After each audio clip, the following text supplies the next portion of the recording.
Olá, bem-vindos à segunda aula da oficina de escrita científica, com o título de Encontrando a Sua História. Na aula passada, nós vimos como a escrita científica evoluiu até chegar no formato mais utilizado atualmente, que é o InRed, é aquela estrutura em que começa com uma introdução, material e métodos, resultados e discussão. E a maioria dos trabalhos científicos seguem essa divisão, explicitamente ou não. Nessa aula você verá que essa estrutura InRed é a estrutura mais clássica para se contar uma história. E ver os seus projetos como uma história vai facilitar muito a sua vida. A aula de hoje vai ser dividida em três temas principais, sendo a primeira de leitor para escritor, uma transformação necessária, em que eu vou falar sobre como é importante você passar desse papel de leitor passivo para um escritor de fato, e isso é tanto se enxergar como um escritor, como também você passar a enxergar como um escritor. Na segunda aula, encontrando a sua história, nós vamos ver então como que um bom artigo científico conta uma boa história e como você pode contar a sua história também. Como você pode transformar o seu objetivo principal em uma história coerente e que isso é basicamente responder a pergunta do seu trabalho. Por fim, nem sempre as coisas acontecem do jeito que a gente espera. Às vezes você vai estar na metade do projeto com muitos dados intermediários ou dados conflitantes e você não consegue reunir aquilo numa história coerente. Então, nessa terceira parte, reencontrando e terminando a sua história, nós vamos abordar justamente sobre isso. É uma maneira de você encontrar a sua história no meio do emaranhado de dados. Na aula passada, nós falamos sobre a busca dos alquimistas de transformar metais comuns em ouro. Algo que não muita gente sabe é que os alquimistas também trabalhavam essas questões internamente. No caso, tinha a busca externa de você transformar esses metais em ouro, mas o ouro também era visto como um aspecto da perfeição, um ideal de perfeição. E também havia essa busca interna do alquimista de transformar em ouro, que era buscar o seu aperfeiçoamento interno e espiritual. E como os alquimistas, é necessário que você busque passar por essa transformação química interna, que é passar desse estado de leitor para o estado de escritor. E o que isso significa? Significa que agora os cientistas, eles são seus colegas. Então, além de aprender os conteúdos que eles passam, você precisa estudar a forma que eles utilizaram para passar o conteúdo. Ou seja, assim como o pintor, ele não observa um quadro da mesma forma que nós, leigos, observamos, só achamos bonitos aquela imagem, ele percebe a estrutura por trás daquele quadro, ele percebe a forma que o autor pincelou, a forma que ele utilizou as cores, a forma que ele trabalhou a geometria, a profundidade. Então, um pintor, quando ele vê o quadro de um outro pintor, também está estudando a arte, ele também está se melhorando, porque ele está vendo o que funcionou, o que não funcionou, o que ele pode aplicar ou não. E vocês, como pesquisadores, também precisam começar a fazer isso. Então, por que que alguns textos são tão fáceis e agradáveis de ler? Por que alguns textos são tão difíceis de entender? E onde esses textos difíceis, ou mesmo os bons textos, poderiam ser melhores? Intuitivamente, você percebe quando algo é bem escrito e quando algo é mal escrito. Então, esse é o processo de transformar esse processo intuitivo em um processo consciente, que significa estudar esse material e aplicar também no seu próprio. Então, artistas sempre aprenderam o seu ofício através da cópia do trabalho de outros artistas mais experientes. É claro que quando a gente fala sobre a escrita, a cópia exata é plágio. E o plágio é um dos piores pecados que se pode encontrar na academia. Mas você pode e deve estudar a forma que os autores transmitiram a sua ideia, inclusive copiar estruturas que deram certo. Por exemplo, se um autor ele monta as hipóteses do trabalho dele de uma maneira que você achou muito clara, pode ser que essa forma de montar a hipótese sirva também para você apresentar a sua própria hipótese. E lembrando da última aula, o resumo ele é basicamente um mini artigo e contém a mesma estrutura básica de um artigo completo. E contém a introdução, material e métodos, resultados da discussão. Então, embora essas seções não estejam explícitas no texto em si, se você analisá-lo, você vai perceber que as primeiras frases, elas servem como a introdução daquele trabalho, a apresentação do problema. Logo depois, segue-se o material e método que foi feito para resolver aquele problema. Por fim, tem um breve resumo dos resultados. E por fim, a conclusão. No caso, a conclusão ela é a parte final da discussão, mas o resumo ele é tão curto que muitas vezes não cabe uma discussão maior nesse espaço. Então a maioria dos autores prefere apenas fechar com a conclusão mais geral do trabalho. Vocês podem perceber que essa estrutura do InRed, ela pode ser utilizada para contar qualquer história. Então, como exemplo, utilizei aqui O Senhor dos Anéis, no caso, utilizando a trilogia completa. Pode ser tanto do livro como do filme. E o resumo seria algo assim: no Pacato Condado, Frodo Bolseiro descobre que herdou um anel com o poder de corromper e destruir. Ao saber que se trata de um anel forjado por Sauron para dominar a Terra-média, ele embarca em uma jornada arriscada para destruí-lo. Ao lado de fiéis amigos, forma-se uma sociedade destinada a destruir o artefato, arremessando na Montanha da Perdição e impedir a ascensão das trevas. Com os caminhos se dividindo, Frodo e Sam seguem rumo a Mordor, guiados por Gollum, enquanto os demais enfrentam os horrores do exército de Sauron. No clímax, a união das forças da Terra-média resulta na destruição do Anel e inaugura o renascimento de um mundo livre das sombras. Então, esse texto está codificado em cores de acordo com as seções do texto. E você pode perceber, então, que na introdução ela funciona como na introdução de artigos científicos, em que você começa apresentando o universo de maneira mais ampla. No caso, ele mostra que o condado está em paz.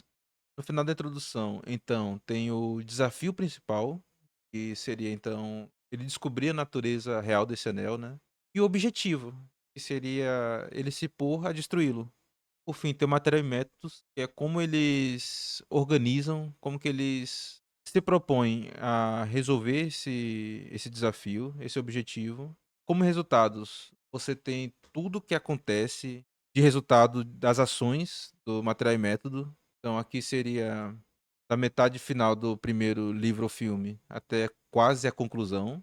E por fim, você tem a conclusão, que seria o que significa para o mundo, o que significa para o final da história, o que significa para os personagens, o cumprimento do objetivo, ou seja, a destruição do Um Anel. Então perceba que essa estrutura do Inhead é a maneira mais clássica de se contar uma história, com começo, meio e fim. Então nós vamos agora estudar na prática como que essa estrutura de história ela funciona para um artigo real. Então eu escolhi um exemplo quase aleatório para esse caso. Eu sabia que estava muito bem escrito porque ele foi publicado em uma revista muito boa, que é a revista Nature. Então eu peguei um artigo recente que tinha saído 2 dias antes de eu ter montado a aula, que se chama Dinâmica Estrutural do Desenovelamento do DNA por uma helicase replicativa. Quando eu falo dessa passagem de leitor para escritor, é necessário estudar tanto a forma quanto o conteúdo dos bons artigos científicos. Muitas vezes é necessário até você estudar mais a forma e o conteúdo, quando aquele conteúdo não é tão importante assim para você. Mas você sempre pode aprender com qualquer texto bem escrito, mas você precisa estudar a estrutura deles e perceber como que o autor passou aquela informação. Porque toda palavra que é colocada no texto, bem escrito, ela é intencional.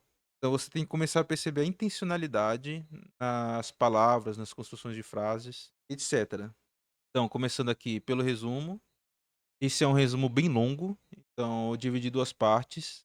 E é até interessante o resumo ser mais longo, porque dá para desenvolver mais e perceber mais a estrutura do Inhead nesse texto. Então, começando pela introdução, nós temos com a abertura, que é: helicases hexaméricas são máquinas moleculares acionadas por nucleotídeos que desenrolam o DNA para iniciar a replicação em todos os domínios da vida.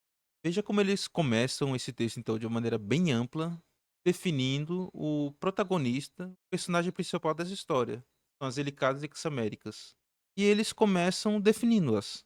Lembra da aula passada o Thomas Hobbes, que inovou ao declarar que definia claramente todos os termos que ele utilizava. Então veja como isso ainda é importante, como isso é utilizado. Na verdade, é baselado na ciência. Então alguns poderiam achar, por exemplo, que essa informação seria desnecessária de colocar, por ser uma informação muito básica de conhecimento geral, né? No caso, que é a função mais básica que essa molécula faz. Mas veja como no artigo da Nature eles começam a definir essa estrutura da sua maneira mais fundamental. E isso justamente é porque a Nature ela apela para um público mais amplo, como para o público especialista. Então, veja como é possível você acompanhar o raciocínio dos autores. Então, após a abertura, a introdução continua. Apesar de décadas de estudo intensivo, vários aspectos críticos da sua função permanecem não esclarecidos. O local e o mecanismo da separação das fitas do DNA, a mecânica da propagação do desenrolamento e a relação dinâmica entre a hidrólise de nucleotídeos e o movimento do DNA. Então veja que na abertura Eles definiram o universo daquele estudo, que no caso é a definição da helicase hexamérica e sua função, para depois apresentar qual que é o gap que existe no conhecimento sobre essas estruturas, qual que é o problemática do artigo, qual que é a questão. E eles listam especificamente 3: o local e o mecanismo da separação das fitas do DNA, a mecânica da propagação do desenvolvimento e a relação dinâmica entre hidrólise de nucleotídeos e o movimento do DNA. Então, se você conhece a estrutura de um texto científico, você já vai saber que esse texto vai abordar exatamente esses 3 pontos. Por fim, você tem o material e métodos e os resultados.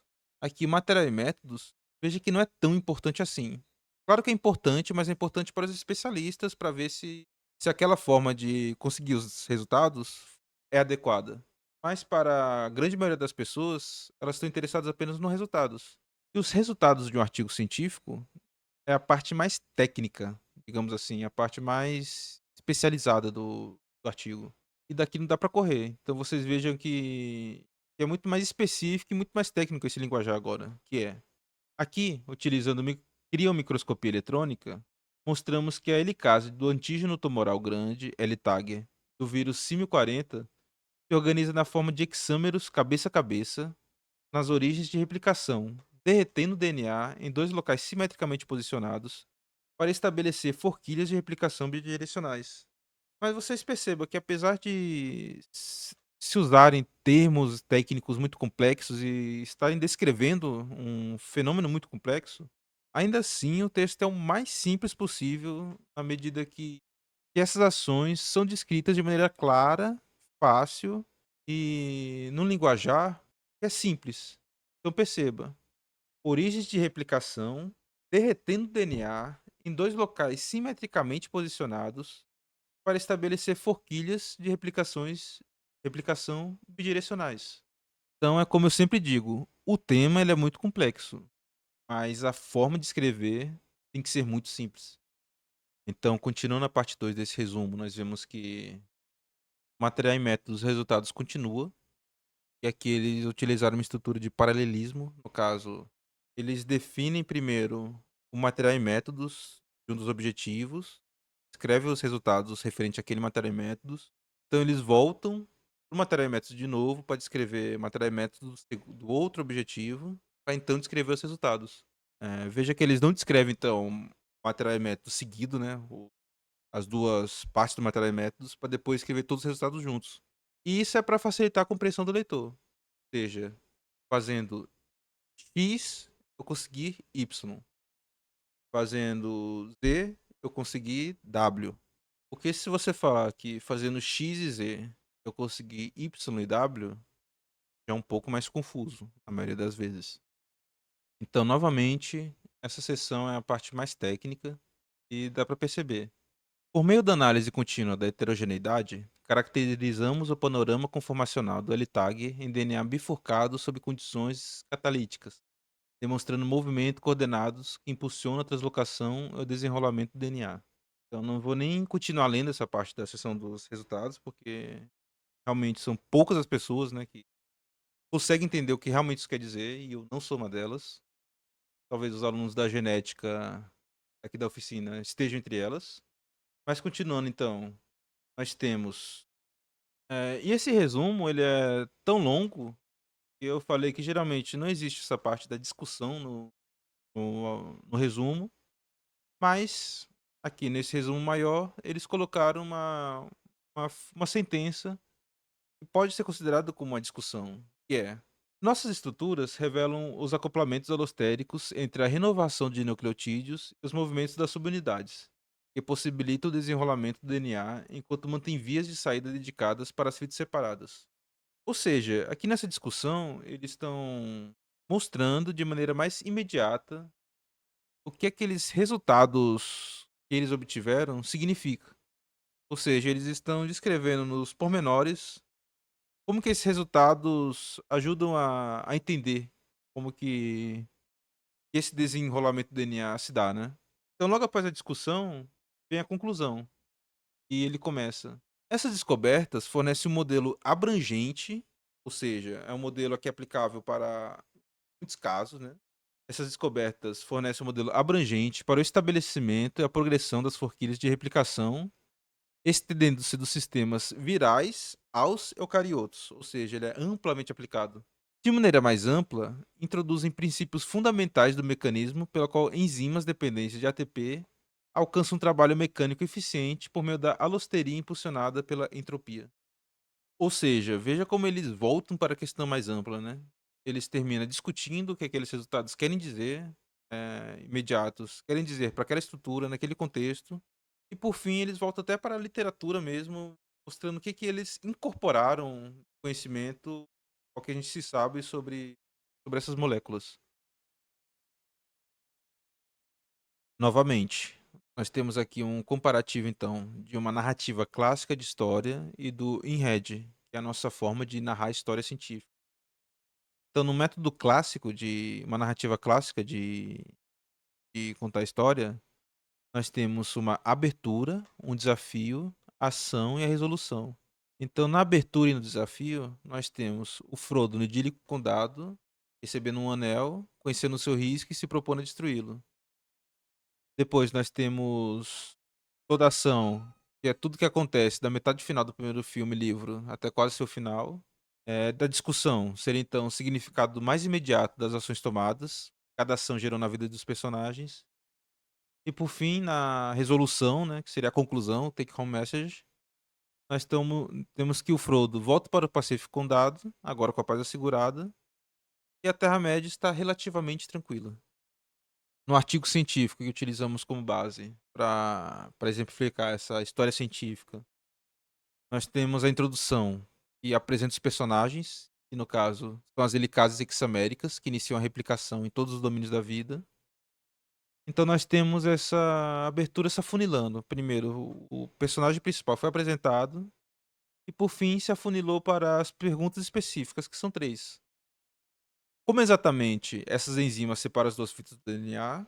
Como o desenrolamento se propaga ao longo da molécula? E de que forma a quebra de nucleotídeos está relacionada ao movimento do DNA? Nós temos então material e métodos resultados, que é o que foi feito e o que se encontrou, né? Então, na discussão, eles falam do. Começa agora a ampliar, né? Então, eles começam pequeno, falando. Interpretam, então, aqueles resultados mais imediatos, que é o acoplamento. Esse acoplamento é fundamental para aquele caso e consiga desenrolar o DNA de forma eficiente, ao mesmo tempo que mantém caminhos de saída específicos para cada uma das fitas separadas. E por fim, ele traz então a conclusão, que é essas descobertas mostram que enzimas que usam ATP convertem energia química em movimento que desenrola o DNA de forma eficiente. Um mecanismo aplicável tanto a vírus quanto a células eucariotas. Ou seja, ele começa discutindo do mais específico sobre como exatamente aquela dinâmica descoberta trabalha, para no fim concluir com a mensagem mais geral, voltando para a literatura, mostrando o que, que eles descobriram e o que, que eles incluíram de conhecimento a mais, cobrindo então aqueles três pontos que foram abertos no final da introdução. E agora, começando a segunda parte da aula, que é encontrando a sua história, nós vamos não só agora identificar a história no trabalho dos outros, mas sim começar a encontrar e escrever a nossa própria história. Elizabeth Colbert é uma jornalista premiada com Pulitzer, renomada por suas reportagens e livros que exploram a crise ambiental, as mudanças climáticas e as extinções em massas. E o problema que ela tem com os cientistas é que nós não contamos histórias. Você concorda com essa afirmação? A gente percebeu que um bom artigo científico, na verdade, ele conta sim uma história, não é? E que inclusive é uma narrativa que estruturalmente até se assemelha a uma narrativa de uma história clássica. Mas por que que então que a Elizabeth Colbert, que é uma jornalista, não consegue ver as histórias que nós contamos? Então, segundo ela, eu me vejo como uma tradutora que converte a ciência para uma linguagem que alguém como eu, formado em literatura, pode entender. A escritora do New Yorker, Elizabeth Colbert, durante uma recente palestra no campus. A ciência tende a ser escrita em uma linguagem muito diferente, uma linguagem com a qual os não cientistas não se identificam, uma linguagem que nem sequer é o inglês. Em outra entrevista, ela declara: Frequentemente me descrevo como uma tradutora. É assim que vejo meu papel. Eu não sou cientista, não fui educada nem treinada como cientista. Quase não fiz ciências na faculdade. Infelizmente, muita ciência é repleta de jargões e os artigos científicos são realmente incompreensíveis para o público em geral. Mesmo uma pessoa muito bem educada não consegue ler a maioria dos artigos científicos, a menos que façam parte dessa disciplina. Até mesmo cientistas de outras áreas não conseguem lê-los. Então, isso é um grande problema. No caso das mudanças climáticas, contudo, a ciência não é realmente tão difícil. Eu, uma vez, escrevi um artigo sobre o LHC e isso foi muito difícil. Eu nunca entendi muito das coisas que as pessoas me diziam. Com as mudanças climáticas, não é o caso. É até interessante que, nesse caso, ela fala sobre a dificuldade dos cientistas de se comunicarem e ela toca justamente na parte das mudanças climáticas, que realmente é um caso muito interessante. Porque para algumas coisas muito grandes, né, que chega a ser globais, como um aquecimento global, às vezes os maiores as variáveis que mais influenciam alguma coisa são simples de entender. Porque se, por exemplo, se você analisar o aumento da concentração dos gases do efeito estufa ao longo dos séculos, especialmente após a Evolução Industrial, é muito difícil uma pessoa inteligente não concordar que existe algo errado. O aumento global de temperatura, o aumento de eventos extremos, a acidificação dos oceanos. Então, se você mostrar para uma pessoa consciente todos esses dados, é muito fácil convencer de que algo está muito errado. E a gente não consegue. Agora, contrasta também do jeito que ela fala que escreve com o jeito que nós escrevemos. Segundo ela, estou tentando escrever para praticamente qualquer pessoa interessada. Talvez isso soe ingênuo ou clichê, mas é realmente verdade. Tenta escrever não só para as aproximadamente 1 milhão de pessoas que assinam The New Yorker, mas também para aquelas que podem encontrá-lo na academia ou no consultório médico, ou praticamente qualquer pessoa que possa pegá-lo. Estou tentando alcançar todas essas pessoas. A chave é contar histórias que as pessoas considerem envolventes. Você quer, de certa forma, pegar seus leitores de surpresa. Fazer com que continuem lendo mesmo que não pretendam, se acharem que não estão interessados. Então, é interessante porque o jornalista e o cientista, eles compartilham algumas coisas em comum de suas profissões. Primeiro que eles são profissionais que estão buscando a verdade de alguma forma, né? Estão investigando, estão buscando. E por último, eles tentam comunicar as suas descobertas com outras pessoas. Só que, no entanto, os cientistas, eles têm uma linguagem muito própria e eles comunicam fatos apenas para outros cientistas. Então, se você for pensar naquele histórico da escrita científica, você vai ver que a ciência ela se popularizou no sentido de se tornar mais acessível, mas ainda assim ela é feita de uma forma intencional não, né? Mas que é bastante restritiva. Enquanto que o papel do jornalista, por outro lado, é conseguir fazer com que o que eles descobrem, a informação que eles querem passar, sejam ouvida e compreendida pelo maior número possível de pessoas. E isso causa esse efeito que é um pouco estranho, né? E os cientistas, eles não conseguem se comunicar diretamente com o público. Então, os cientistas muitas vezes precisam de um jornalista que os entendam para poder se comunicar com a sociedade. E não deveria ser assim.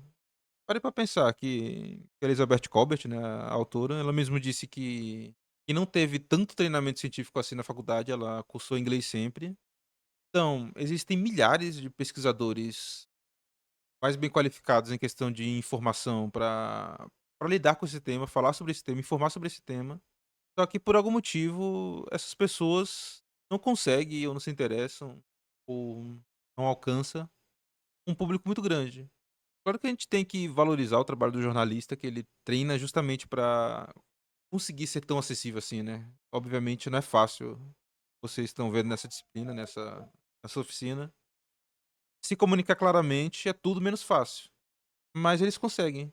É importante que nós como cientistas, nós também temos essa clareza, nós também passamos por esse treino, e que nós tentemos comunicar com o maior número possível de pessoas da forma mais clara possível.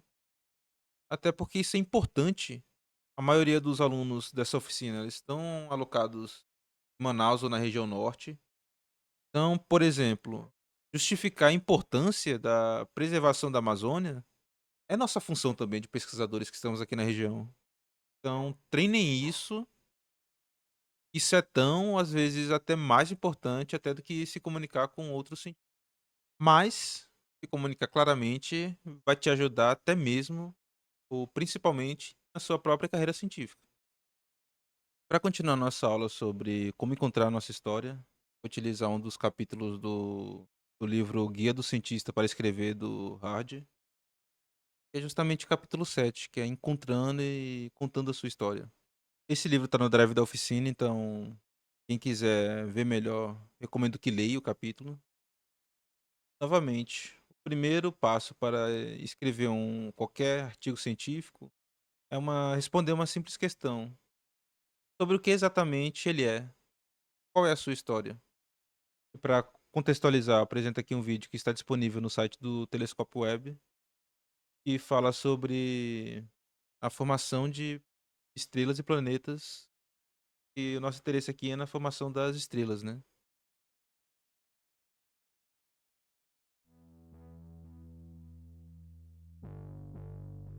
Newborn stars are found within brilliant, colorful nebulae. However, star formation begins in dark, dense clouds. Within one vast dark cloud, gravity collapses thousands of individual dense clumps.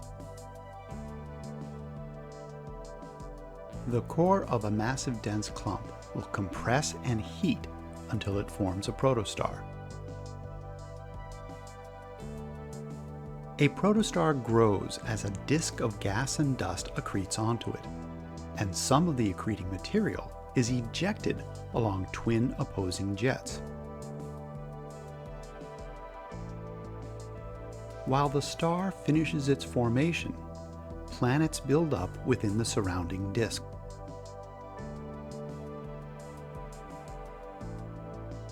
A few hundred million years later, the new solar system has assembled. Stars and planets form together at billions of sites across our galaxy.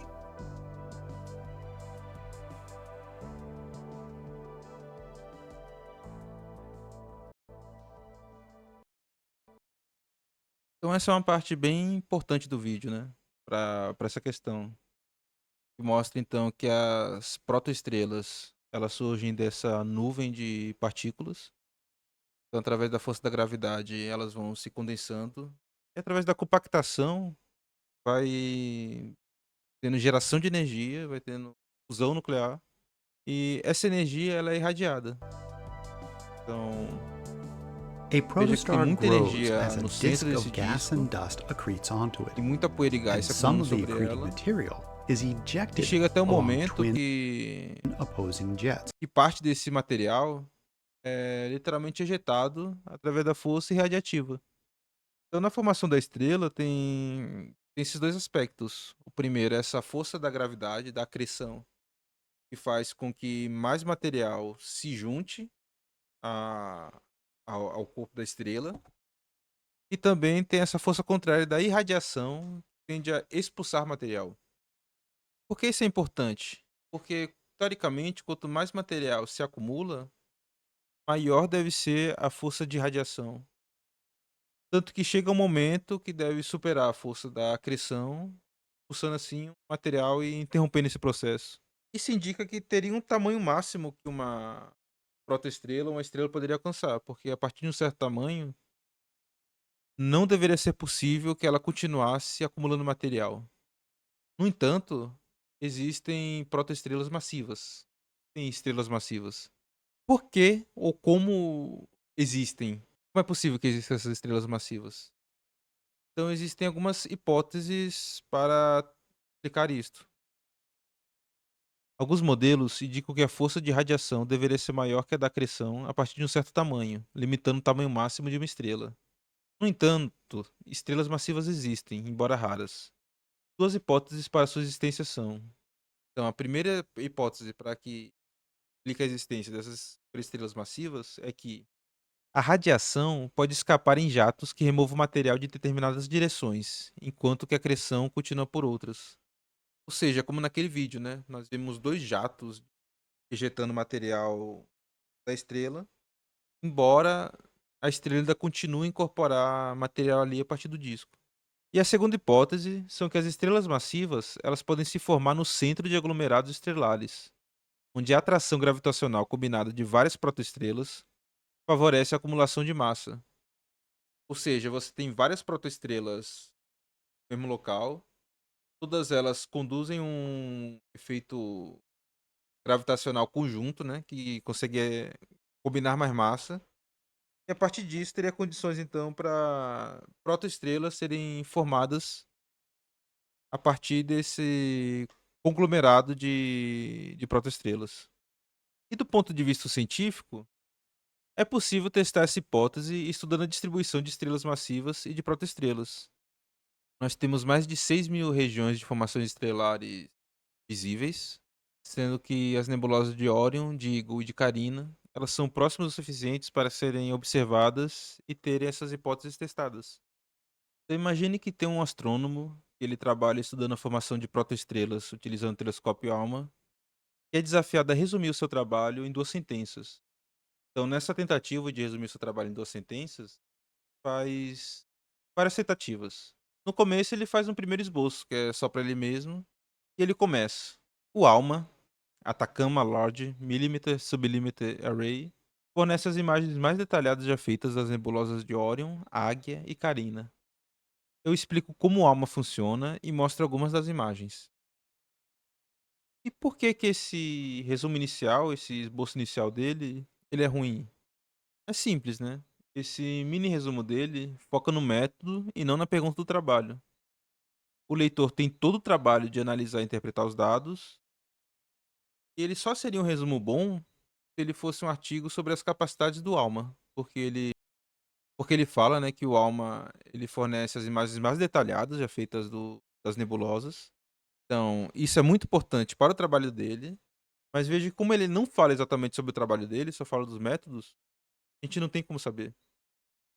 E então ele faz uma segunda tentativa, que é: apresenta imagens de regiões de formações estelares nas nebulosas de Órion, Águia e Carina.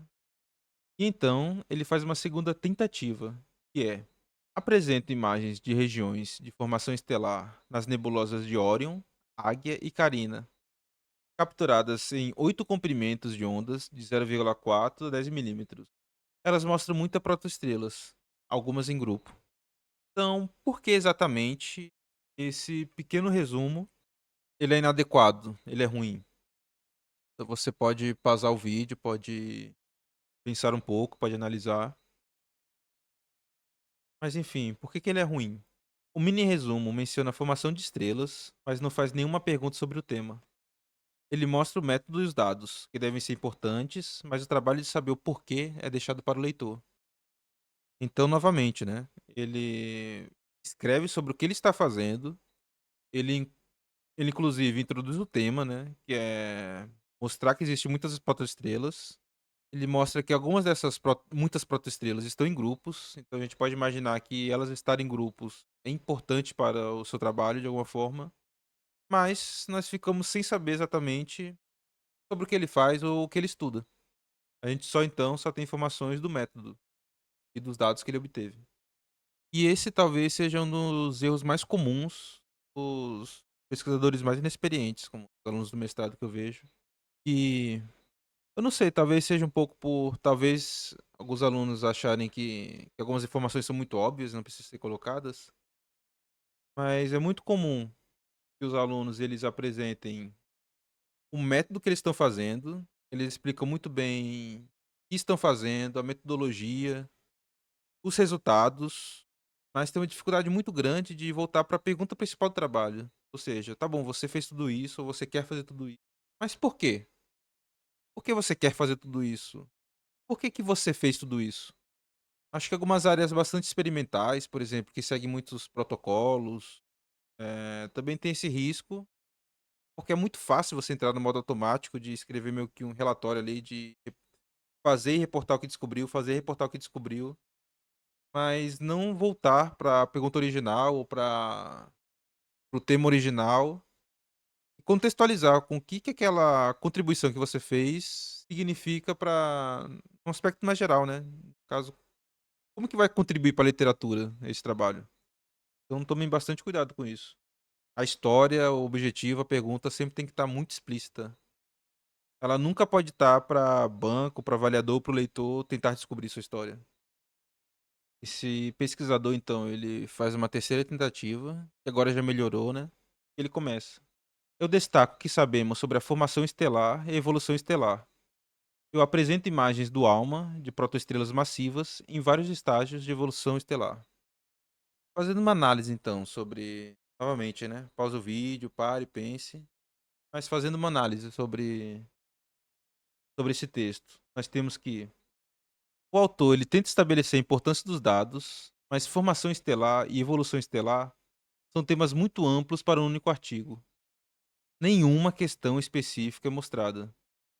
As imagens devem dizer algo ao leitor sobre a formação de estrelas massivas, mas não é claro exatamente por quê. Esse problema também é comum, se trata principalmente de deixar tanto a introdução quanto a discussão muito amplas, o questionamento muito amplo, de forma que parece que até o que está sendo tratado ali no texto poderia estar no corpo de vários trabalhos, porque não é tão específico assim. E quando você geralmente vê um trabalho que tem esse problema, uma apresentação, uma coisa do tipo, a impressão que dá é que aquele trabalho, aquele título estaria muito mais adequado para uma revisão sobre o tema do que sobre um artigo específico. Então, mas não é de tudo ruim. Ele é bom porque ele mostra o tema do qual está sendo tratado, né? A gente sabe que o trabalho ele envolve a formação estelar e a evolução estelar, e principalmente quando ele fala que ele vai apresentar as imagens de protoestrelas massivas em vários estágios de evolução estelar, fica claro que esse é a temática principal do seu trabalho. Só que como ele não apresenta nenhuma questão específica, o que que isso faz? Faz com que quem esteja interessado seja obrigado a abrir o seu trabalho e procurar para saber qual é aquela informação que ele está passando.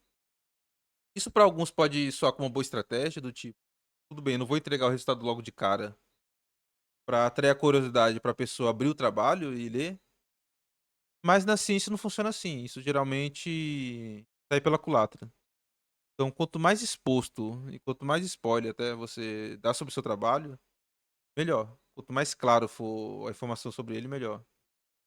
Por último, então, né, nós temos a sua quarta e última tentativa, que então foi considerada ótima, que é: se as estrelas massivas se formam com a ajuda gravitacional de suas vizinhas, então protoestrelas massivas deveriam sempre aparecer entre outras protoestrelas. No entanto, protoestrelas massivas solitárias são comuns nas imagens do ALMA das nebulosas de Órion, Águia e Carina. Então, o que, que tem de tão forte nessa quarta tentativa?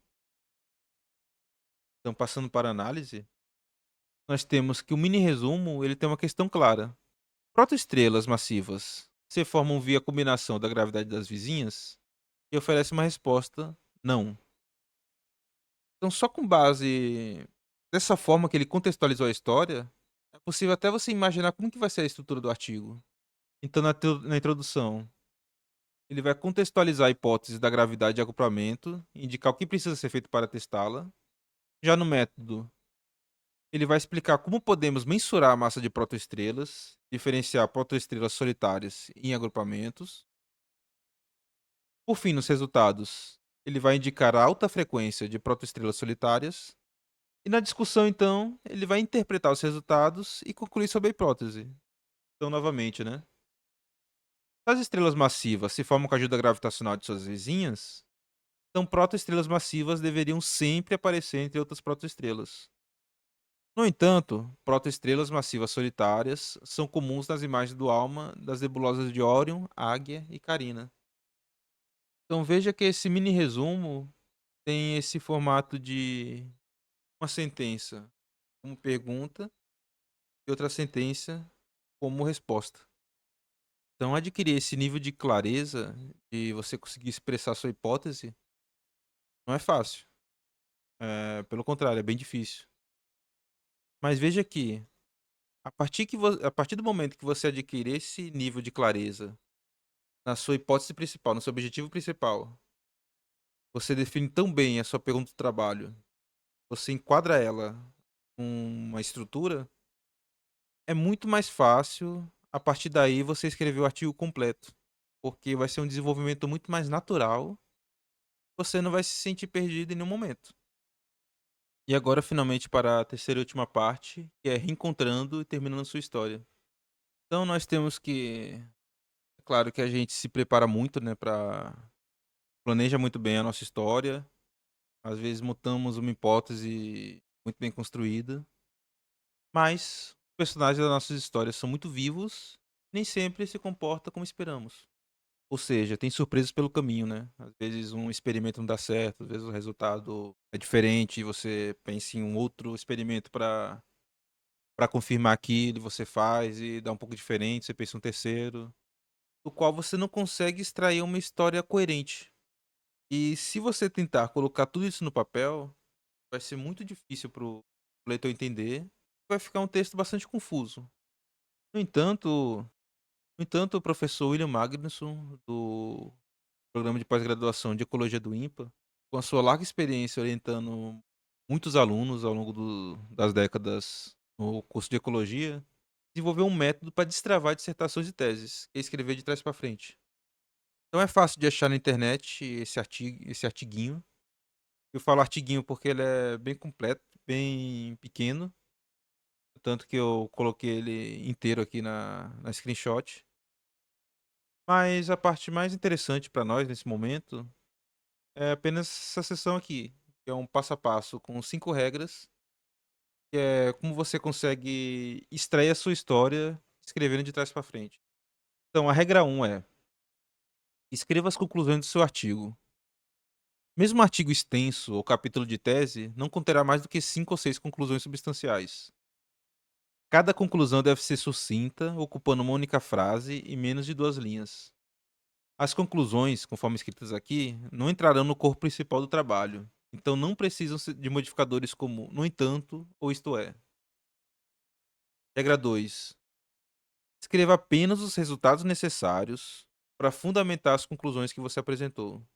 Regra 3: escreva apenas os métodos necessários para entender como esses resultados foram obtidos. Regra 4: escreva a discussão, que deve apresentar apenas informações adicionais, por exemplo, literatura, e modifiquem, ampliem, confirme ou contradiga as conclusões com base em seus resultados. Regra 5: escreva a introdução, que conterá apenas a informação mínima necessária para apresentar as questões, às quais as conclusões respondem. E quando você terminar isso, a história estará completa. O processo é direto e resulta em um material publicável. Para concluir, esses são os principais pontos que foram desenvolvidos na aula. Então, primeiro, é preciso desenvolver esse olhar do escritor profissional. E isso envolve você começar a enxergar a estrutura e começar a estudar mais a fundo todo o texto científico, ou até mesmo não científico que você tem acesso. Então, ao ler artigos, ao ler dissertações, ao ler teses, observar essa estrutura, observar como que o autor montou a sua hipótese, organizou os parágrafos, organizou suas ideias, mostrou os resultados, discutiu, e começar a enxergar mesmo, e começar a ter um olhar mais crítico, até ver se os objetivos estão coerentes, se o método que ele utilizou realmente pode ou não responder aquele questionamento. Então, a partir daí, você vai mudar desse papel de ser apenas um leitor passivo que está absorvendo aquela informação para ser um escritor, um cientista que não só absorve aquela informação, mas estuda como que essa informação foi passada e até mesmo se essa informação é adequada. Você vai começar a desenvolver as ferramentas para começar a ter esse olhar mais crítico. Como segundo ponto, nós temos que ver a história nos seus dados. Vai te ajudar a fazer uma ciência melhor e de maior qualidade. E isso porque se você consegue enxergar a história nos seus dados, primeiro você vai conseguir fazer projetos muito mais bem-sucedidos, porque vai ser mais fácil você colaborar, porque vai ser mais fácil transmitir suas ideias.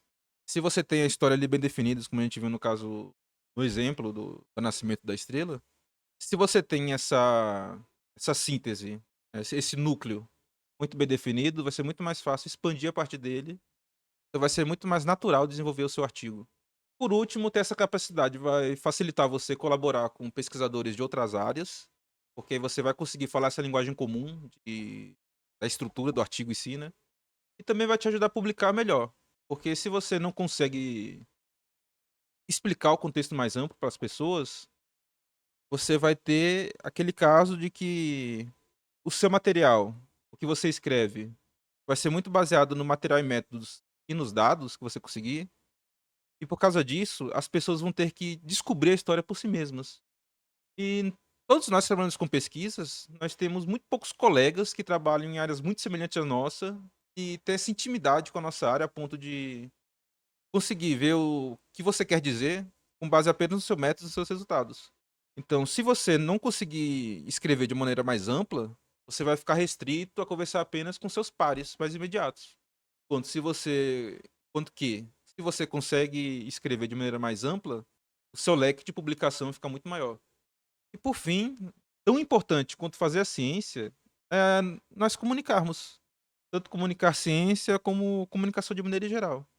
Isso envolve, né, os pontos anteriores, principalmente a nossa comunicação profissional, nossa comunicação com nossos colegas, mas não menosprezem e treinem com muita seriedade a sua capacidade de conversar com o público, conversar com um público mais amplo, conseguir explicar sua pesquisa, o que você faz com pessoas normais, porque atualmente o que nós mais precisamos são de pesquisadores e pessoas capacitadas para até participar do debate público mesmo sobre questões que são muito importantes no nosso tempo. E, para finalizar, essa é uma atividade proposta para os participantes da oficina, mas quem não estiver participando da oficina, você pode também utilizar esse exercício, até mesmo para qualquer projeto, para qualquer ideia de artigo. E, se possível, você peça para colegas ou outras pessoas avaliarem e ver o que acham. Porque acredite, você ter essa capacidade de fazer essa síntese muito clara vai te ajudar imensamente em todos os outros passos. Então, a atividade proposta é a seguinte: cada um vai escrever um mini resumo em 2 sentenças sobre o seu TCC, projeto de mestrado, capítulo de tese, o manuscrito em andamento. Ou seja, pode ser material de qualquer natureza de texto científico aqui. E no segundo, vocês vão ser sorteados para cada um avaliar um mini resumo de um colega. Aqui também é já para treinar, né, esse olhar profissional de você conseguir enxergar e para fazer um treino de referir, de revisor. Então, se possível, se você conseguiu entender o trabalho, conseguiu entender a mensagem, ou mesmo se você não conseguiu, tente. Explique o trabalho avaliado muito brevemente com suas próprias palavras. Essa é uma prática comum em avaliações e ajuda o editor, e o autor também, né, a pessoa que escreveu o texto, a entender como o revisor entendeu a história do trabalho. E agora você sabe como isso é importante. Inclusive, se o revisor, com toda a sua boa vontade, todo o seu esforço, não conseguiu entender a história do trabalho, então já é um grande indicativo para o autor e para o editor de que aquele texto precisa ser reformulado. Também aponte então as coisas que não ficaram claras ou pontos que você acha que pode melhorar. Caso você não consiga entender o ponto do trabalho, explique objetivamente o porquê de não ter entendido e apontar como pode melhorar. E lembre-se de manter sempre um tom profissional e cordial. E aqui na oficina a gente não está avaliando o conteúdo científico dos trabalhos. Isso pode deixar para outros momentos. Então, evitem tecer críticas sobre, sobre a ciência desses trabalhos, né? E foque na redação. Foque na claridade, foque na objetividade, foque em melhorar o trabalho do colega. É claro, né, se o colega estiver disposto depois a conversar sobre o projeto, se você acha que pode ajudar de alguma forma, eu recomendo. Mas sejam cordiais. Lembre-se de manter um tom profissional e cordial. Então, com isso, encerramos e até a próxima aula.